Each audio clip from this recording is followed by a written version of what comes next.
he would tell you that he did go after the people that attacked us on 9/11 specifically. That was the Afghan campaign. That was all of the counterterrorism measures that were put in place. He would say that that's exactly what they did.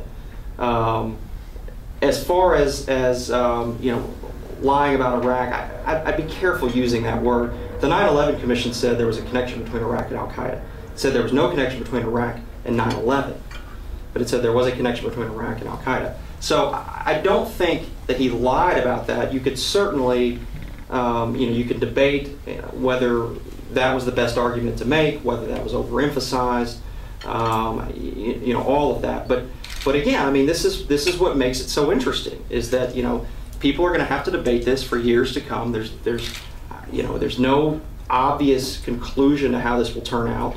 I do think you're underestimating Petraeus a little bit. I mean, he's a bit of a counterinsurgency expert himself, as I recall reading. He wrote the handbook on it, as I recall.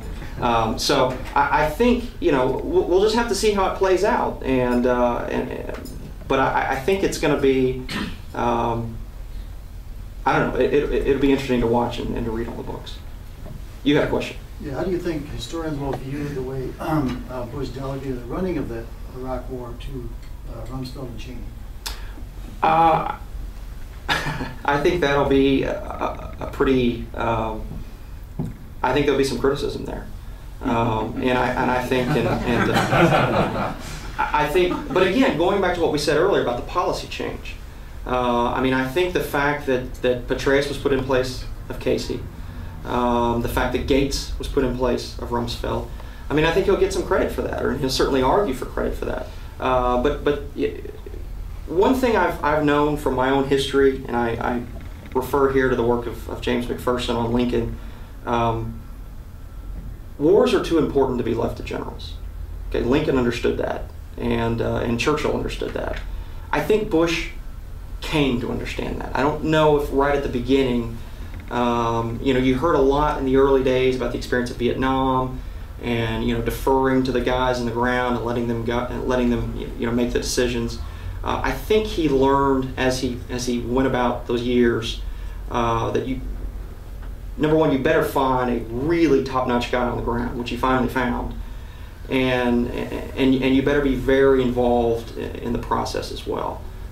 So I think, again, I mean, this goes back to what we were talking about earlier. I mean, I think there was some acknowledgement that the earlier strategy wasn't working, and you know, that's another great topic that's going to be hotly debated.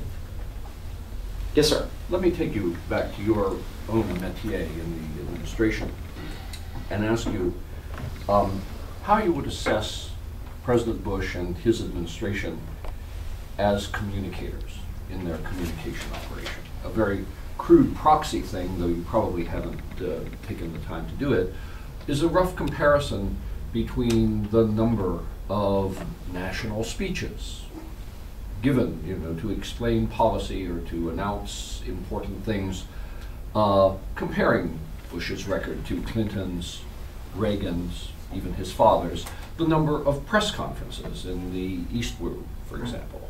But those are just crude measures of, you know, sort of frequency of addressing the nation. How do you appraise the Bush administration's? Well, I mean, I think it's mixed. I mean, I mentioned earlier that I wish they had done a better job on the front end of how they packaged what they were doing and sort of gotten people's expectations levels at the right point. It's interesting. I don't know how it compares in terms of number of events and number of press conferences. I mean, he certainly has spoken on the issue extensively. But I just think, and again, this comes from somebody who writes for a living, I think there comes a point where there's some diminishing returns with that. I mean, I think you've got to have the events on the ground making the case for you. You know, no speech in the world. I mean, this was sort of, you know, Eisenhower's thinking about, you know, going back to the Hemingway joke.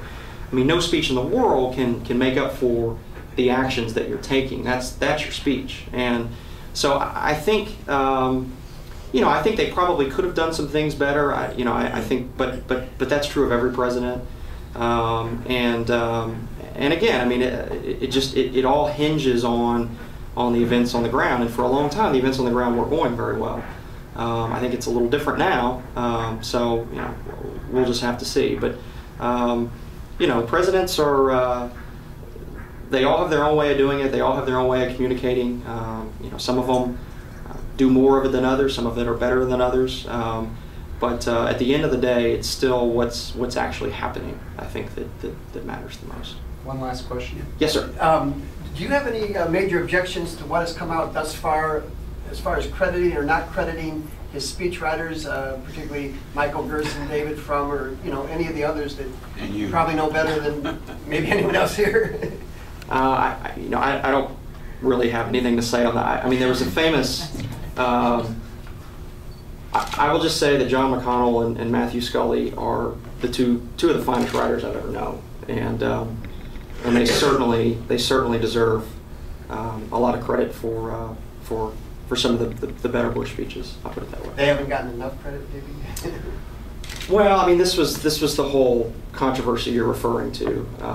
It's an article written in the Atlantic, but I'll just simply say that they're extremely talented speechwriters that I was very proud to know. So, well, thank you all for having me.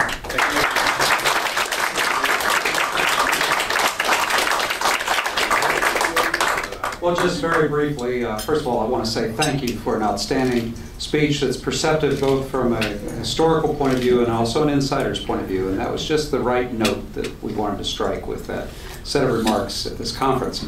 Just want to point out a little housekeeping here. At 2 o'clock, we're going to reconvene in the Capitol B room for our final panel of Assessing the Bush Legacy, and it is called Presidential Powers and the Bush Legacy. See you at 2 o'clock. Thank you.